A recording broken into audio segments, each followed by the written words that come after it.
Good day, everyone. My name is Michael Hernandez, and I'll be moderating today's session here from the National Conference of State Legislatures in Denver. Thanks for joining us. My colleague, Wendy Underhill, is here to discuss notable elections law from 2013. Wendy has analyzed and researched elections issues the past several years for NCSL, and she's taken notice of several trends that she is happy to share with our participants. We have several dozen folks from across the United States, and we welcome your questions and comments throughout our session, which should be about 30 minutes. Now I'll turn it over to Wendy Underhill. Oh, well, thank you, Michael, and thanks to everybody for being on the line. Thank you, Michael, and thanks to everybody for being on the line with us today. I appreciate that very much, and I'm also particularly excited to see a number of people who are on NCSL's Election Staff Network with us. So you are the folks I had in mind, and I'm pleased to have you here. I will talk fast to get this done in 30 minutes, and I do hope that you will feel free to put not just questions in that chat box, but if there's significant legislation from your state that I missed, let us know about that too. Thanks. NCSL is very proud to be celebrating its 40th anniversary this year. It is a bipartisan organization, and its function is to support the work of legislators and legislative staff. And that's cool that so many of you are in one of those two categories today. The NCSL election team, which is Michael Hernandez, Katie Owens-Hubler, Susan Parnas-Frederick, and myself, of course, adhere to that big mission of all of NCSL, but we also created our own sort of mini mission, and this is it. Today we'll mostly be talking about the first of these items, the trends from legislation, but I want to start with just a little bit about that second bullet about the providing legislators with up-to-date information, which is the question answering function that we serve. We did get 378 information requests in the last 12 months, more or less, related to elections, and those came from all different kinds of people, but primarily from legislative staff and legislators. And the topics are all across the board. I've given you the largest of these with registration. If you take everything that relates to voter registration together, that received the largest number of information requests last year. Now, what you all know is that when we get an information request, we may not know the answer, and so sometimes I go out to you and say, how does this work in your state? So I think of it as a reciprocal thing. I want to answer questions from you, and I always appreciate when you answer questions from us. As for the legislation introduced in 2013, there were 2,384 bills that came from the 50 states, the District of Columbia, and also from the territories. And that number is not too unlike other years, at least other odd years. And the reason I mention the odd years is that those years we do see more legislation than in the even-numbered years. And why would that be? It's in part because all 50 legislatures have sessions in the odd years, where only 46 have them in the even years. The sessions are longer in the odd years than in the even years, so there's more time to get this kind of work done. But I think more interestingly, if there's something that goes wrong in a general election, say a November election, there's some little snafu, it's quite likely the legislatures will try to make a fix for that in the coming year. Now, this final bullet here about population doesn't matter, ignore that bullet, pretend that's not there. Now, this slide looks at the legislation that was enacted in 2013. There were 285 bills that passed in those states, and that also is pretty similar to the quantity of legislation we've seen in previous odd years. And you could just think of this roughly as 10% of the bills that get introduced gets enacted. The subject matter changes quite a bit, even if the quantity stays the same, and it can be based on a legislator's personal experience. It can be based on changes in technology where we need to have the statutes keep up with what's possible. It frequently changes based on what's going on in the states around you. So if one state tries something and it works, it's likely to spread. That's one good reason for you all to be here today, to see what's going on in the other states. And particularly when federal legislation comes along, there's often state action needed to get in line with that. And for those of you who have been around for a while, the HAVA, the Help America Vote Act from 2002, engendered lots and lots of legislation in 2003. And then again, when the MOVE Act, the Military and Overseas Voter Empowerment Act of 2009 came along, sure enough, there was lots more legislation based on that. I'm ready to get in with some of the subject areas that got a lot of legislation last year, and I'm going to start with voter ID. That does not mean that voter ID this year was necessarily the number one story. I had a little trouble deciding between voter ID and online voter registration, which will be number two here. But if you were to look at 2011 and 2012, voter ID legislation was by far the most significant story in those 2 years. So for me, the story here this year is that it is reduced from where it was before. The key news this year on voter ID is that Arkansas and North Carolina both passed strict voter ID requirements. It's worth noting North Carolina's goes into effect in 2016, not for this year. The Arkansas one, what's noteworthy there is that it was enacted over a veto from the governor. So it came back to the House and Senate, and they overrode that veto. North Dakota also shifted a little bit. It has always asked people to bring an ID, but this time they've removed the ability for people to use an affidavit if they don't have an ID with them. And Virginia also went a little stricter. It had a requirement for ID. Now it's a requirement for photo ID. The other place where we saw a lot of legislation was about the kinds of ID that can be used. So as for instance, Virginia now added to its list a permit for handguns, and Tennessee, as for instance, will no longer use a city or county ID. All right. Wendy, let's take a quick question. Let's see. How do states that don't have ID requirements know who is voting? Oh, that is a good question. Thank you, Michael. Every state does something to verify the identity of their voters.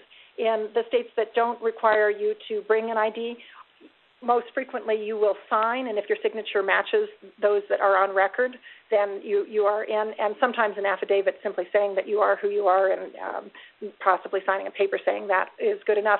And this verification with signatures is kind of interesting because technology is helping out a little bit with that as more of these images are digitized. All right. Online voter registration, maybe this is the big story of the year, I don't know. What I noticed was that there may not have been a huge amount of enactments. You'll see at the bottom there 5 new laws were enacted relating to this, but the number of states offering their voters the opportunity to register to vote online is definitely increasing. It's now available in 19 states, or I should say either available or has been authorized. Sometimes it's not actually implemented yet. And in 2013, Illinois, Virginia, and West Virginia all had legislation to adopt online voter registration. Minnesota was an interesting case this last year because in Minnesota, the Secretary of State went ahead and implemented a voter registration system without waiting for legislation. And so there was a certain amount of consternation in Minnesota, and this year there is some legislation to get that sorted out. I've got New Mexico up there. It doesn't have full-blown online voter registration. It's got what I'd call online registration light. It passed 2 bills this year. One would allow registration to be done electronically from a state agency, and the other would allow updates from home, but you can't do an initial registration from your home computer in New Mexico. Wendy, let's take another quick question about online voter registration. Question is, does it cost much to start offering online voter registration? Actually, that's been part of the surprise. The implementation costs for online voter registration are quite low. In many states, $250,000, and in some states they've said they've just done it simply within the Secretary of State's budget or the other authorizing agencies.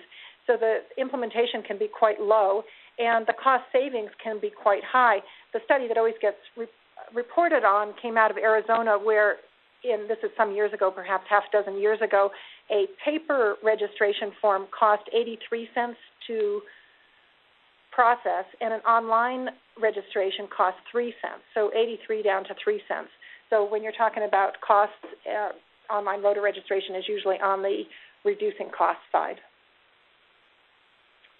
All right, same-day registration. There were only 3 bills that were enacted last year that related to it, and yet because it's a highly political issue, I wanted to put it up here in a pretty prominent position.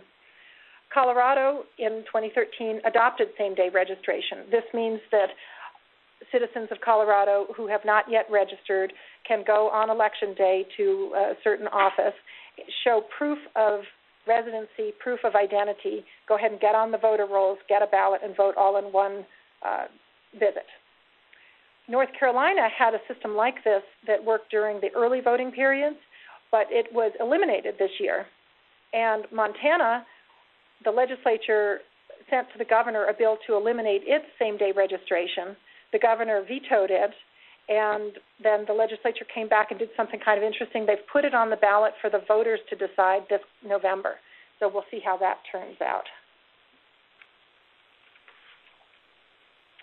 Voter list maintenance is a little bit different than those other issues in that it's hard to count.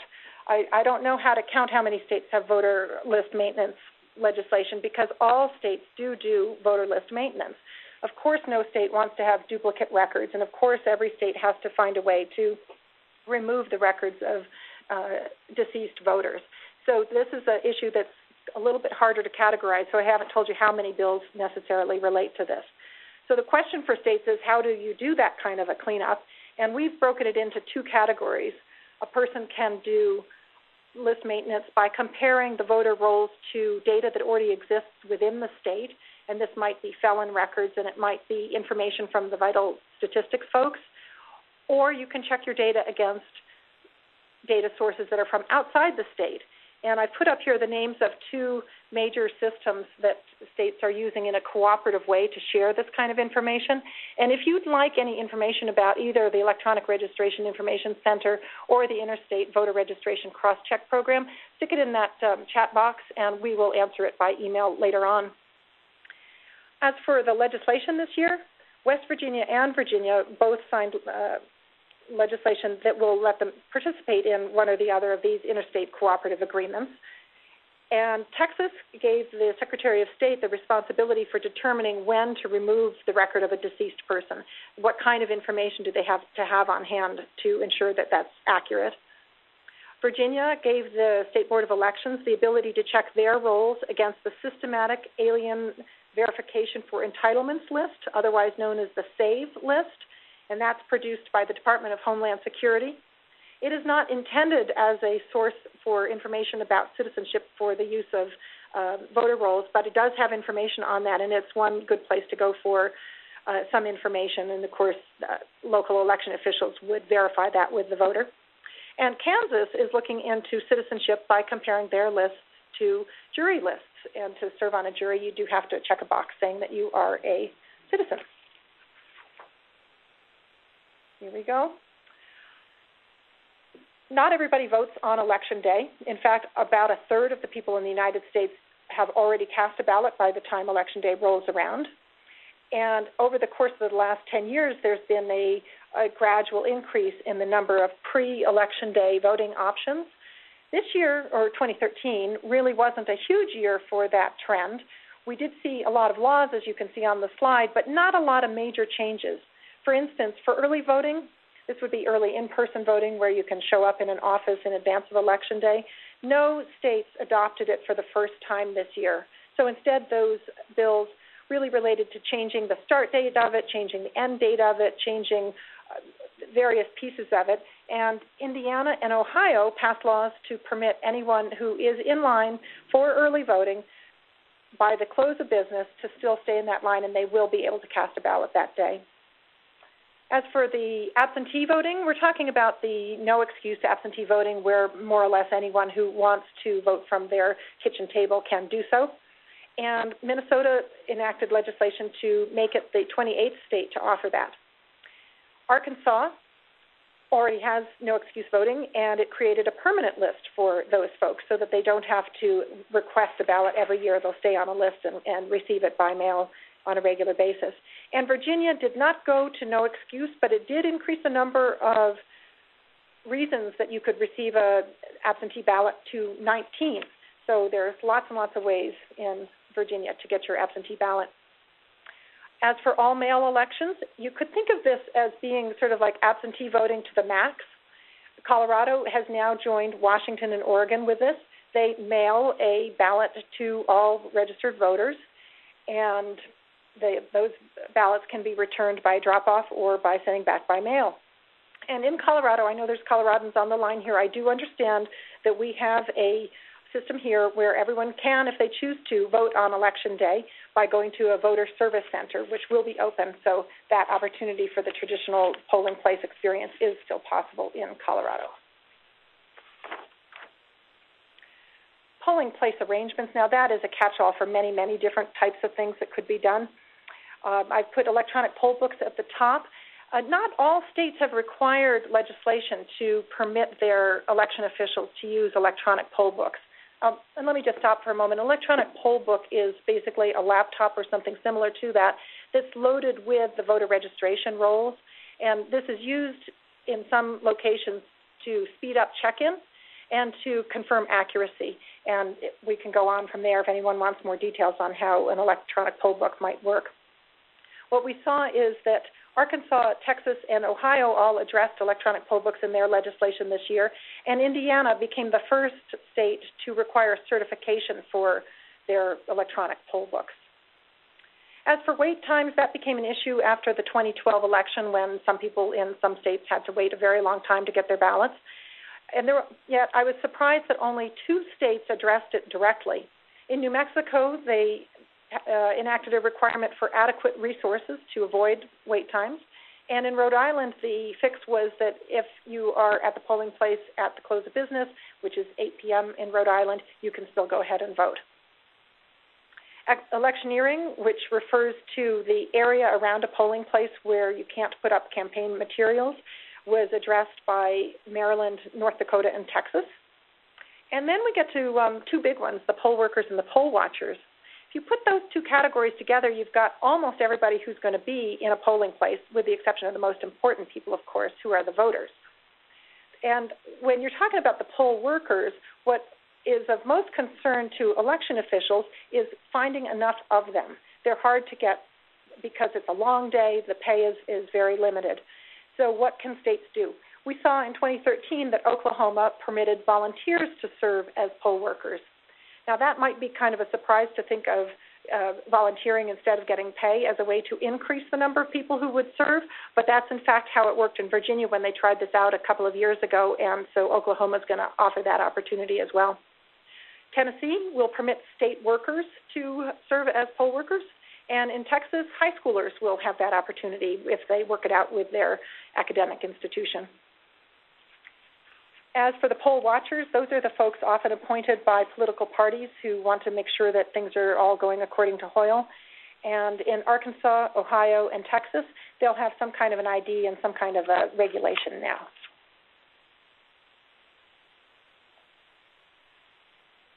Military voters is a set of our voters that everyone from both sides of the aisle would like to make sure get to cast their ballot and have it arrive in the United States in time to be counted. And it can take a very long time if you imagine a ballot coming from Afghanistan trying to get back to your county. So Alaska and Florida last year both extended the length of time after Election Day when a ballot that comes from overseas can be counted. So this gives a little extra time for mail systems. But the real issue around returning ballots is, in 2013, was around the electronic transmission of ballots. That is one solution. If you allow a voter who is voting from abroad to attach a PDF to an email and send it back to their local election official, that is one solution that states are looking at for getting these ballots back. And there's lots of contention around security and the viability of this and the time that it takes to process them, so I'm not sure we can call this a trend yet, but we are seeing electronic ballot transmission be undertaken in quite a few places. Connecticut, Maryland, Nevada, and Texas all addressed it last year. I also noticed that Louisiana did it in a slightly different way. They permit their emergency workers to at least request their ballots electronically now if they can't be in the state because they're out doing their emergency work. And Arkansas is the state I have in mind with the bullet on counting a deceased service member's ballot. You can imagine that if a service member casts a ballot and then is killed in the line of fire, that when that ballot gets back to the United States, what do you do? And they have made it explicit that that ballot will be counted. I saw legislation in other states to do the same thing, but it was only in Arkansas that I saw it enacted last year. And then we talked about the MOVE Act, the Military and Overseas Voter Empowerment Act, and while most of the legislation to bring states into alignment with that was passed in 2011 and 12 and 10 also, there were still a number of bills passed this year to just bring states into conformance with that. Voting equipment and technology covers a whole host of items, and it relates to virtually everything else that we've talked about here. So you can see that there's a nexus between poll workers and technology. If the technology is hard, the poll workers will take a little longer, or if the technology is easy to work with, they can speed the process along. It relates to counting votes. It relates to military and overseas. It's sort of endemic in every part of the whole election process. Now, we've talked about the poll books and we've talked about the transmission of ballots, so let's go to ballot tracking. California last year passed a law requiring that counties provide a system for a voter to track their absentee ballot. So you send your ballot back in, and how do you know if it got counted? They'll have a system set up to do that. Now, I know that that exists in some other places, and Denver's elections have something very similar to that here, but I don't believe it is required by state law, so California might be the first to require a ballot tracking system. And if that's a new term for you, if you think of it as the UPS and you've got a number and you can see where your package has gone and when it's been received, it'll work like that. And then I left testing and certification to the bottom because this is the most important part of this, perhaps, and something we're going to see more emphasis on as the next couple of years go by. California, again, was kind of the leader in this from last year. They passed a bill that will permit Los Angeles County to proceed with developing a new voting system of its own. And that's a little bit of a shift, and the whole nation, I think, is going to be watching what goes on in Los Angeles. And we'll be watching for more legislation from other states that deals with who can develop a system and who can certify a system and to what standards. I did notice, too, that last year Florida began requiring vendors to disclose any failure or flaws in their electronic voting systems, and Illinois also added some additional requirements to their standards for voting systems. Last year, we would not have put election crimes on a list, but this year it made the top 10. And I think the reason is that when there's been so much emphasis on voter fraud in the conversations about voter ID, that it popped up the idea that voter fraud is not the only kind of fraud and that there's other places in the system where crime could take place. And I think that's just brought it to people's minds. So we did see 13 enactments in 12 states this year. Most of those related to defining crimes, and one in Virginia shifted who prosecutes it. In Virginia, they added the Attorney General as one office that can prosecute it along with the State Board of Elections. And again, I saw similar bills in other states to either shift or add to the folks who could prosecute it, but I think Virginia was the only one where it was enacted. And number 10 is actually everything else. It's not just one thing, it's everything else. I don't know how much time I have, Michael. Should I go through all of these individually? About 7 minutes. 7 minutes? Okay, I'm going to not really talk about these in any great depth, so we've got time for questions. But you can, if you want to ask me about any of those items, by all means do. I guess on the youth voters, I will jump in on that. Colorado is now permitting 16-year-olds and up to register to vote. That makes it a pre-registration state, and there's about 20 states that do that. And North Carolina, that used to have pre-registration, has eliminated it this year. So the number of states offering it stayed the same. And Illinois is now allowing 17-year-olds to vote in a primary if they will be 18 by the time the general election comes along. There are several states that do that as well. And I put costs in the middle here. The thing about costs is it also, just like technology, goes through all of these, but there were a few states that addressed it directly, which we could talk about. None said that they were going to have major resources allocated to elections at the state level. Here are 4 bills that jumped out at me as interesting and unusual. In California, voter records will be made public, but only 100 years after. Louisiana will provide registration forms at retailers for firearms.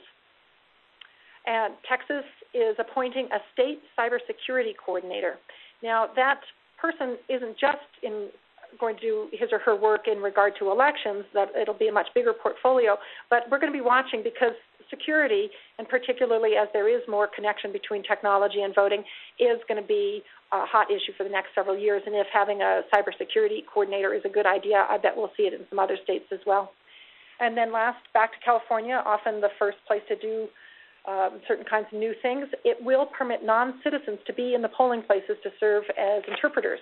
There are many, many languages needed in California, so that bill made sense in their state. All right, I'm going to give you a few thoughts of mine about what legislation we might expect to see in 2014, but this is your chance to jump in and put some thoughts down about what you might expect. I'm proposing that we will see more legislation on online voter registration. It's already true with 1, 2, 3, 4, 5, 6, 7, 8, 9, 10, 11, 12 states already with some kind of legislation introduced this year. Voter ID, we will see more of it. And I did notice that there's already a bill from Oklahoma that will use finger imaging if it were to be enacted. Then increasing, we'll see more on list maintenance, and we'll see more on email-assisted voting. That's what I was calling before electronic transmission of ballots. And new issues. I expect schools as polling places will be a big issue, and possibly emergencies. Schools as polling places is also on the hot list for the Presidential Commission on Election Administration.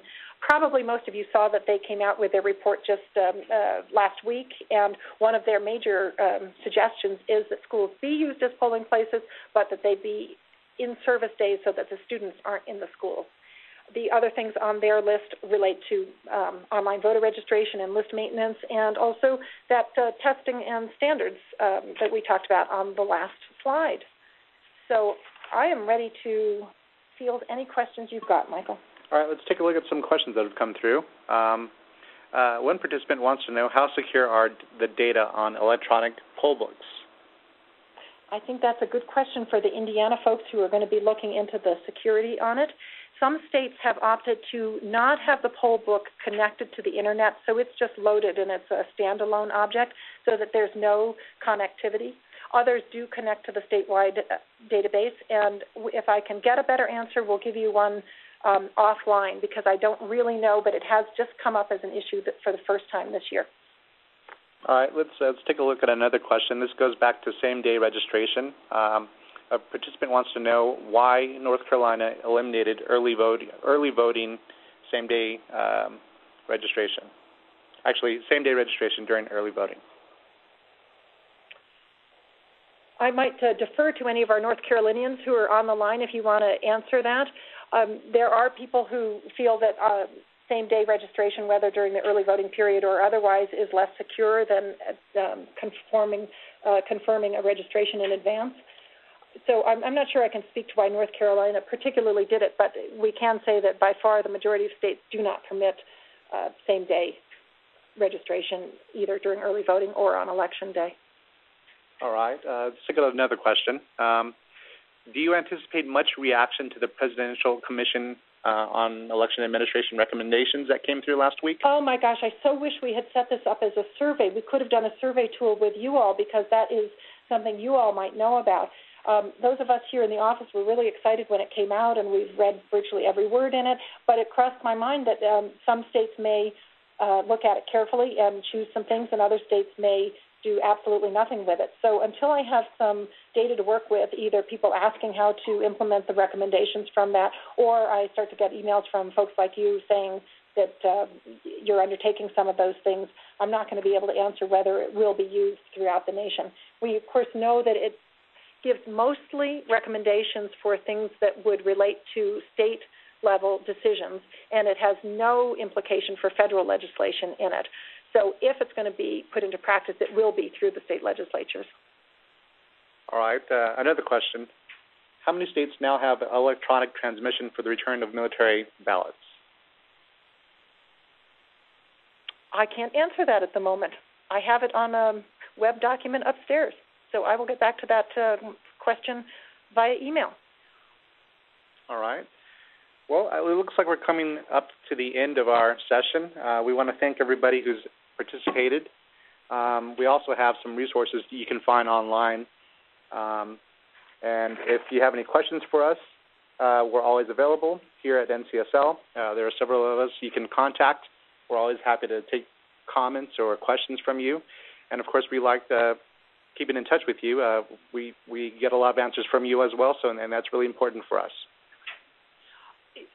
Michael was too modest to say that he is now the editor of the Canvas. And if you don't get it already, I hope you'll let us know, and we will send it off to you. And if you want to do a rundown, sort of like what I've just done for you today, you can go to NCSL's database of election legislation. That's where this information is held. And I also want to reiterate what Michael just told us. Please feel free to contact any of us here, and we will answer your questions if we can. And if not, we'll go out to the election staff network and get the information that way. So with that. Thank you very much for attending, and we appreciate more participation in the future.